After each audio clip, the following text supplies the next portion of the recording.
અમદાવાદ શહેરના ચાંદખેડા વિસ્તારમાં 1 મહિના અગાઉ એક પરિવારે ડેરીમાંથી ખીરું લાવી અને ઢોસા બનાવી ખાધા બાદ બે નાની બાળકીઓના મોત નીપજ્યા હતા।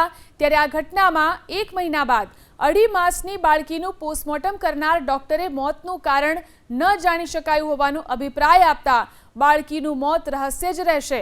અગાઉ પોલીસની તપાસ ડોક્ટરના અભિપ્રાય ઉપર અટકી હતી, પરંતુ હવે તે પણ આગળ નહીં વધી શકે। 1 એપ્રિલ 2026ના રોજ ચાંદખેડામાં મારુતિ પ્લાઝા સોસાયટીમાં રહેતા વિમલ પ્રજાપતિ ઘનશ્યામ ડેરીમાંથી ખીરું લાવ્યા હતા, જેમાંથી ઢોસા બનાવી ખાધા બાદ પરિવારના સભ્યોની તબિયત લથડી હતી। આ દરમિયાન 2.5 મહિનાની રાહા અને 4 વર્ષની મિષ્ટી નામની બાળકીના મોત નીપજ્યા હતા। બંને બાળકીઓના પોસ્ટમોર્ટમ કરાવવાની સાથે એફએસએલમાંથી પણ રિપોર્ટ મેળવવામાં આવ્યા હતા।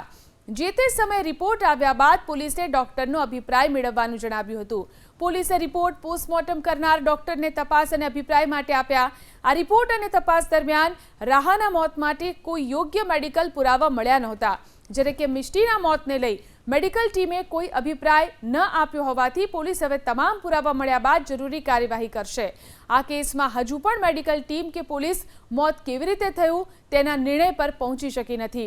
ત્યારે બંનેના શરીરમાંથી કોઈ શંકાસ્પદ વસ્તુની હાજરી ન મળી હોવાથી આખરે બંનેના મોત કેવી રીતે થયા તે રહસ્ય જ રહી જશે। હવે પોલીસ કે ડોક્ટર ક્યારે મોતનું કારણ જાણી શકશે કે કેમ તેને લઈને સવાલ ઊભા થયા છે।